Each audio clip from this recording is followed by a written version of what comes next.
לדבר איתכם על כמה דברים שאם נעשה אותם כל יום אנחנו נראה שדברים מתקדמים בחיים שלנו ובענק, דברים נפתחים, דברים שלא חלמנו עליהם. אוקיי, זה הולך ככה. כדי להתקדם בחיים שלנו אנחנו חייבים לפתח משמעת עצמית. זה דבר ראשון. צריך להבין שמשמעת עצמית זה משהו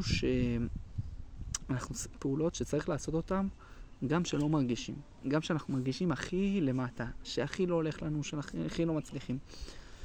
יש 3 עקרונות שאם נעשה אותם ונממש אותם כל יום בחיים שלנו, זה ממנף אותנו, ייתן לנו כוחות להתקדם לעבר המטרות שאנחנו רוצים להשיג, יחזק לנו את הערך העצמי שלנו על עצמנו, על החיים,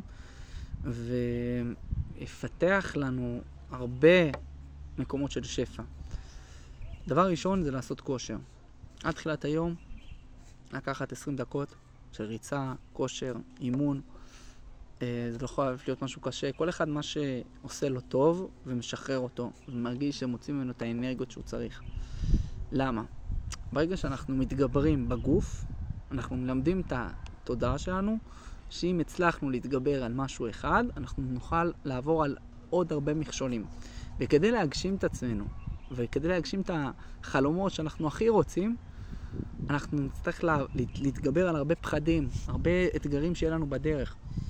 כי מעבר לכל חלום, כל רצון שבן אדם רוצה להביא את הנקודה שלו כאן בעולם הזה, שהשם שלח אותו כאן לתפקיד, למשהו להעיר עם הנשמה שלו את המציאות, יהיה בזה אתגרים, יהיה בזה דרך, יהיה בזה עבודה, יהיה רגעים של פחד.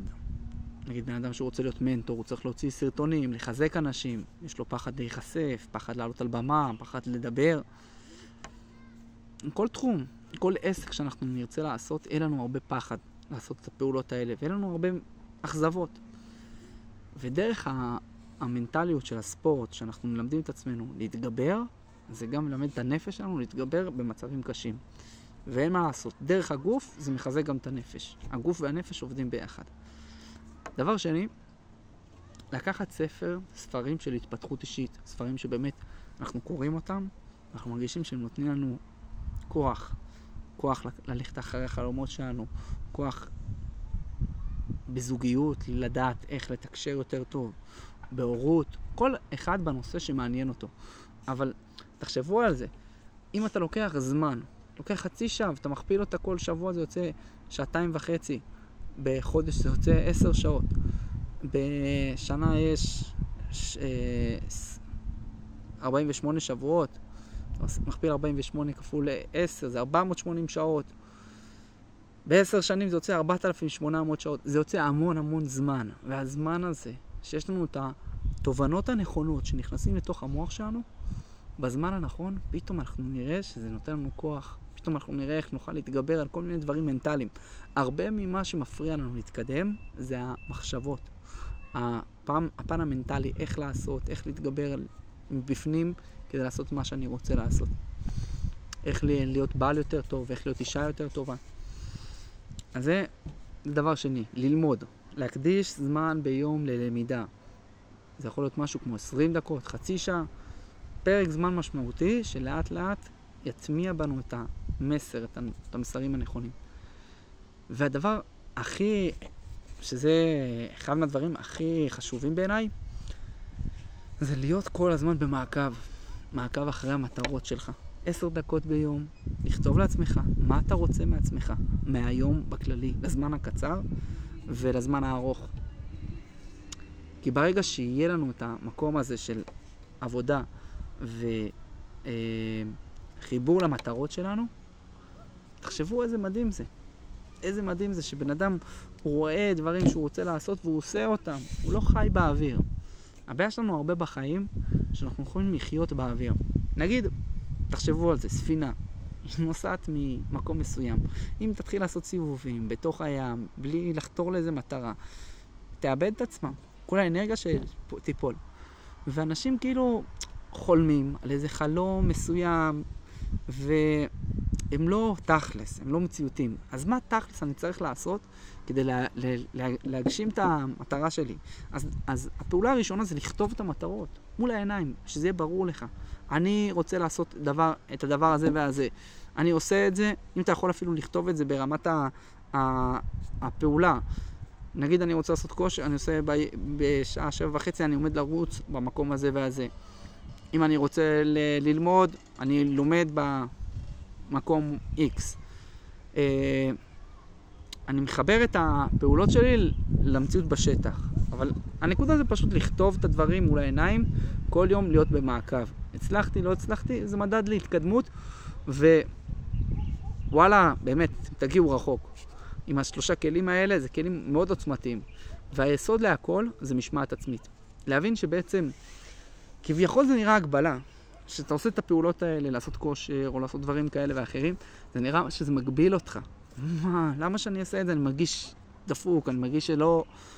אבל הפוך, ברגע שאתה תעשה את הדברים האלה, זה עצמו ייתן לך כוח לבריאות יותר טובה. ברגע שאתה תלמד יותר טוב, זה ייתן לך יותר כלים בנפש, איך להכיל מורכבויות בחיים. ברגע שאתה תכתוב מטרות, תעשה את זה, פתאום תראה שאתה משיג מספיק הרבה דברים. נגיד בן אדם שחוסך כסף, יכול לומר, וואי, איזה באס, אני חוסך כסף. אתה יכול לומר, וואלה, עוד מעט יהיה לי את כל האפשרויות, לקנות מה שאני רוצה, בזמן שאני רוצה, ולא להגיע למצב של, אוי, אין לי, חסר לי. מי מאיתנו לא רוצה לחיות בתודעת שפע, שיש לו את כל מה שהוא רוצה, בזמן שהוא רוצה הוא יכול לקנות. אבל הדברים האלה עובדים, מהדברים הקטנים. אוקיי? אז מהדברים האלה, באמת, אם ניקח את זה לחיים שלנו, ונטמיע את זה, נדע קודם כל להעריך את עצמנו. הדברים האלה כל כך חשובים שימו לב, תנסו באמת גם חלק ממה שעכשיו אמרתי, גם תחשבו על זה שבן אדם צריך בחיים האלה, אוקיי? לדעת לתת זמן לעצמו, אוקיי? זה משהו שהוא מעבר לסרטון. דבר שהוא אוהב לעשות. הסרטון בעצם מלמד אותך לעשות את הפעולות האלה, זה גם מראה לך על האהבה עצמית לעצמך. אני עושה את זה, אני מאמין בעצמי, אני שווה את הזמן השקעה הזה. ואם יש דברים שאתם אוהבים לעשות, אתם הולכים אחרי זה, אתם מלמדים את עצמכם שאתם שווים, שאתם ראויים. מילה, ברגע שיש לכם יותר ערך עצמי על עצמכם, יש לכם יותר כוח. אתם תראו שהביטחון העצמי שלכם להוביל בחיים, לעשות דברים שלא חלמתם, יתחזק. כי אתם השקעתם, אתם האמנתם בעצמכם. אתם חיזקתם את עצמכם. אתה צריך להיות המחזק של עצמך בחיים האלה. את צריכה להיות המחזק של עצמך. ככה מתקדמים. ככה בונים הערכה, עמוד שדרה חזק. כמובן, בוא נוסיף גם את הפן הדתי, אמונים. כל התהליך של הריצה, כל התהליך של הכושר. בן אדם צריך לחשוב איך אני עושה את זה, להתחבר גם לבורא עולם. כן, אתה יכול להטמיע בתוכך, תוך כדי הריצה, תוך כדי העשייה, המאמץ, כל מיני אמונות מחזקות. וואלה, השם אוהב אותי, אני מאמין בעצמי. זה סתם ככה כטיפ. לחבר את למה אני עושה את הדברים, אוקיי? למה אני לומד? אני רוצה להיות כלי, להחזיק שפע. אלוקים רוצה לתת לי את כל הטוב שבעולם. אבל אני רוצה לבנות כלי חזק, שעכשיו, שבורא להם ישפוך לשם מלא שפע, יהיה לו לאיפה להגיע. אז אוקיי, חברים, אם אהבתם את הסרטון, אני אשמח ככה לפרגון קטן, וזה ככה עוזר לי יותר להבין מה אנשים אוהבים, ויאללה, מאחל לכם המון בהצלחה בחיים שלכם, תעופו לחיים שלכם, תרבו את עצמכם, אתם רואים לכל הטוב, אין עליכם בעולם. כאן איתכם, ישראל.